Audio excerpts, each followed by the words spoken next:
Guys, ilang linggo na lang, Pasko na. Nakaisip na ba kayo ng ihahanda para sa inyong pamilya? Kung mahilig kayo sa isda at sa gulay, meron akong suggestion para sa inyo.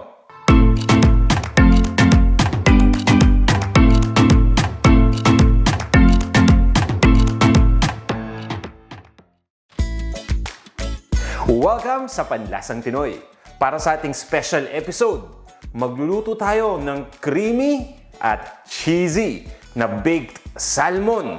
At sasamahan pa natin yan ng roasted vegetables. Ito yung mga ingredients na kakailanganin natin para dito.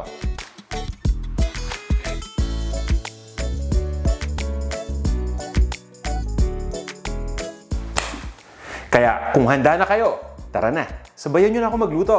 Ang una nating pinakakailangan gawin ay i-preheat muna yung oven ng 425 degrees Fahrenheit.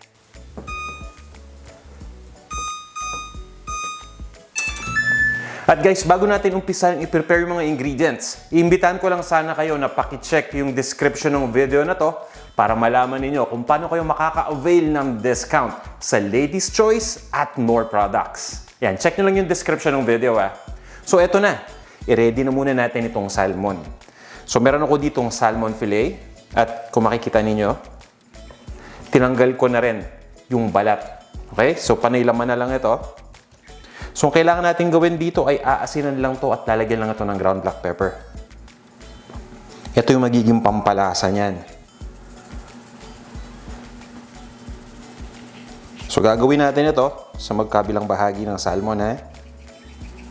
Yan, i-rub lang natin para ma-distribute yung seasoning.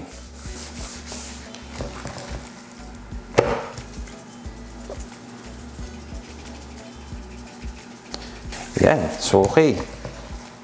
After nating ma-season yung salmon, hahatiin ko muna ito sa gitna. Yan, i-explain ko sa inyo kung bakit.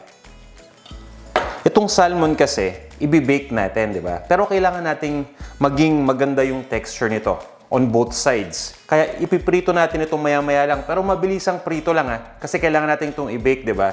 Yung gulay kasi, i-roast natin yan. Tapos, ipapatong natin yung salmon dun sa roasted vegetables.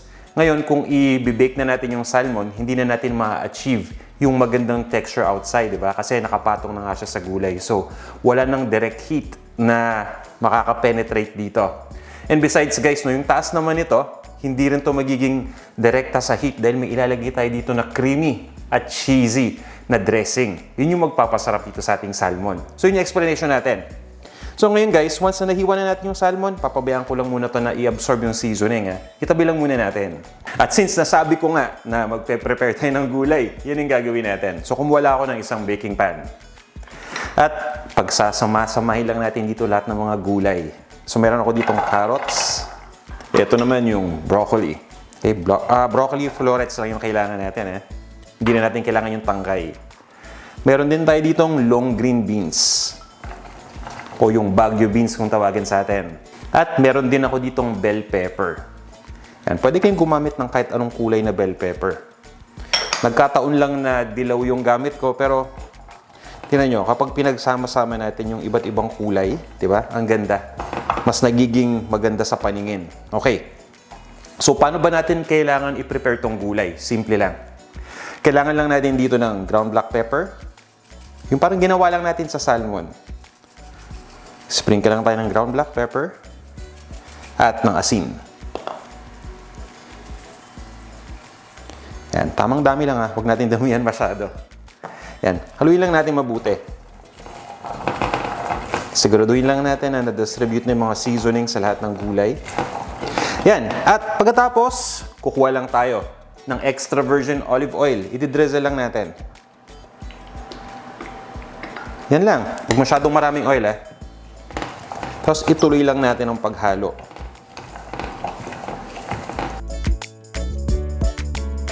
Ganyan lang kasimple, ready na tong ating mga gulay.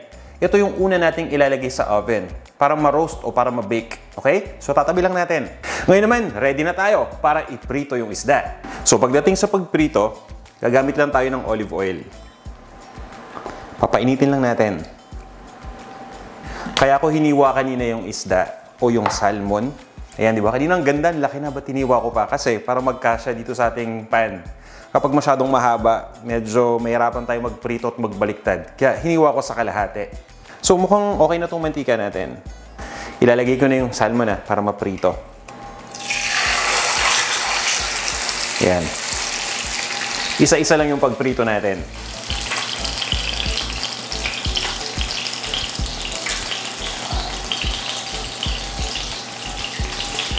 So yan, babaliktad ko na yung salmon Gaya na sabi ko kanina, hindi natin ito ipiprito hanggang sa maluto ng tuluyan. Kailangan lang natin bigyan ng texture yung outer part nito. So itutuloy lang natin ang pagprito dito sa salmon ng 1 minuto pa. Okay, pagkatapos niyan, ito naman. Tatapusin lang natin iprito itong pangalawang hiwa. Yan, so okay na tong kabilang part ng salmon. Tanggalin na rin natin. At ililipat ko lang muna dito sa ating sangkalan. Wow, ang ganda. So itutuloy ko lang yung pagprito dito sa pangalawang hiwa.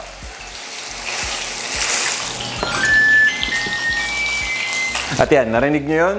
So, okay na itong natin ng oven, na preheat na. Ibig sabihin yan, pwede na natin ilagay yung mga gulay para naman ma-roast o ma-bake muna. So, 5 minutes lang na pag-roast, okay na sa gulay initially. And then, pagkatapos niyan, ilalagay na natin yung salmon, pati na rin yung ating dressing o yung topping na magpapasarap lalo dito.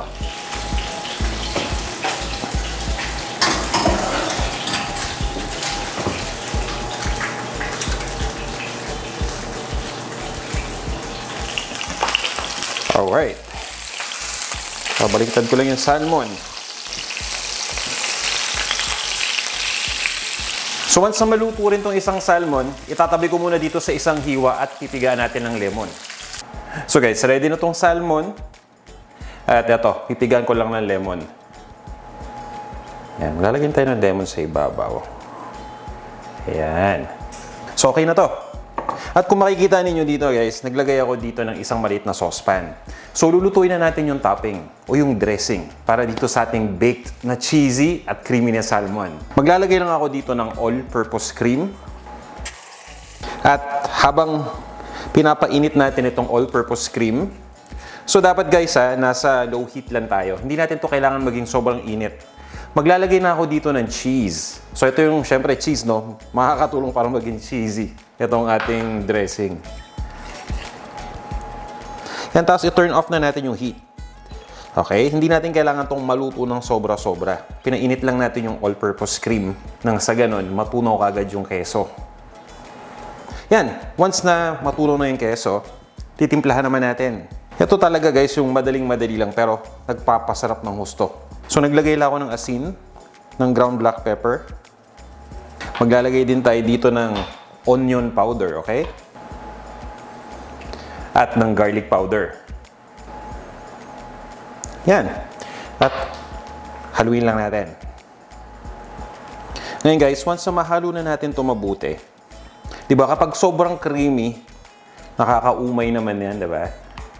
At sobrang cheesy, kaya naglalagay tayo dito ng lemon. So isang buong lemon ang gamit natin yung kalahati ng lemon, piniga ko dun sa salmon. Ito naman, ipipiga natin. Yan, dito sa ating dressing. Kung may nahulog man dito na buto sa dressing, tatanggalin ko na lang. Kaya nga may tinidor dito na naka-ready na. Yan, haluin lang natin to. Maglalagay na ako ng Lady's Choice Mayonnaise. So ito yung kukumpleto dito sa ating dressing. Yan. Haluin lang natin mabuti uli. At tatanggalin ko na yung gulay dun sa oven. So tama na yung time na yan para partially na may roast yun. Ipe-prepare na natin yung salmon.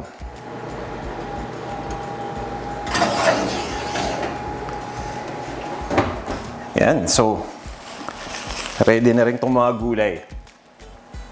So yan ready na tayo para i-bake yung salmon. Yan. Iayos na natin yung salmon dito sa ating baking pan. Yan. Yun yung sinasabi ko. Diba? Ilalagay natin siya sa ibabaw ng gulay. At pagkatapos niyan, kukunin na natin itong ating creamy at cheesy na dressing. Yan. Lalagay natin ito sa ibabaw. So imagine niyo yung lasa niyan. Tapos ibibake pa natin.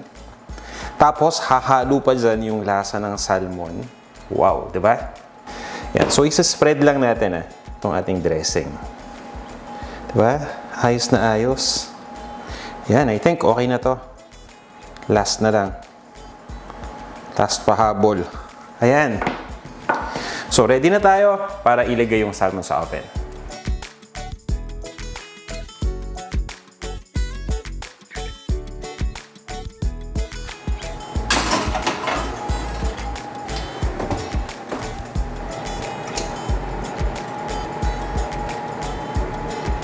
So, pabayaan lang muna natin itong mabake sa oven ng mga 10 to 12 minutes o hanggang sa maging flaky na yung salmon. So, habang nag-aantay tayo, may tanong ako sa inyo. Di ba gumawa tayo ng baked salmon na merong creamy at cheesy na sauce na may mayo? Ano-ano pa bang mga recipes ang ginagawa ninyo sa isda na nilalagyan ninyo ng mayonnaise? Paki-comment naman at sinuserve nyo rin ba yan tuwing special occasions? So, yun guys, i-check na natin. Mukhang ready na. Wow!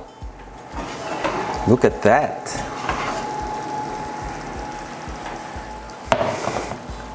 Wow na wow talaga to. Ayos na ayos ha. Ito na ang ating creamy at cheesy na baked salmon with vegetables. Tara na! Kain na tayo! So ito na. Titikman ko na at kaninang pa talaga ako na-excite dito sa ating baked salmon. Na creamy at cheesy pa. So yan, nakita nyo naman. Wow. Yan, ipapakita ko muna sa inyo. O, diba? Itsura pa lang. Titikman ko muna yung salmon. Wow. Grabe ang sarap. Guys. Grabe. Grabe ka moist ng loob ng salmon.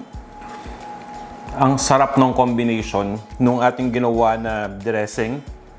Napaka-creamy and cheesy. Tapos nakatulong yung lemon, no? Yung pagiging citrus ng lemon para mag-balance out ng flavor. So, hindi siya nagiging talagang maumay. Ito gusto ko, ang laki ng part, diba? Subukan natin. Wow. Grabe guys. Alam nyo, kapag ito yung isa-serve ninyo sa Noche Buena or sa family reunion ngayong Christmas season, pihado. Kayo ang bibida dyan. Lalo na kung potluck, diba? Basta huwag nyo kakalimutan na practice pa rin, syempre, yung safety protocols. Pero pagdating sa pabidahan ng dalang potluck kapag ginawa nyo to, at hindi naman dahil tinataas ko yung bangko ko, pero subukan nyo talaga. Ito na yung pinakamasarap na baked salmon na naluto ko by far. Okay? So, may improve pa natin to. Tamang-tama din yung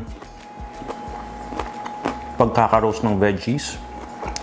Matutuwa pamilya ko na to pagpapatikimin ko mamaya. Dahil, alam niyo sila, gustong-gusto din nila yung baked na salmon. At kanina, no, bago ko makalimutan, may tanong ko sa inyo, baka hindi nyo pa nasagot eh.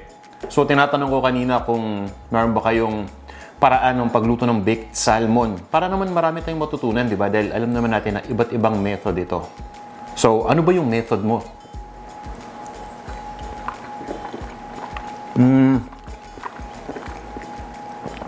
Nakakalimutan ko yung sasabihin ko.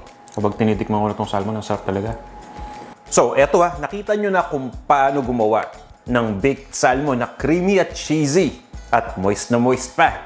Kaya sana subukan nyo itong ating recipe. At aasahan ko yung mga comment ninyo once na magawa na ninyo to. Sabihin nyo sa akin kung ano sa tingin ninyo ang lasa. Okay? Maraming salamat ulit sa inyong panunood at syempre sa walang sawang pagtiwala sa Panlasang Pinoy. Punta kayo sa panlasangpinoy.com para dun sa kumpletong recipe ng mga featured dishes natin. At huwag nyo kakalimutan i-check yung description ng video na to para dun sa discount sa Ladies' Choice at Knorr Products. Magkita-kita tayo sa ating susunod na video. Hanggang sa muli!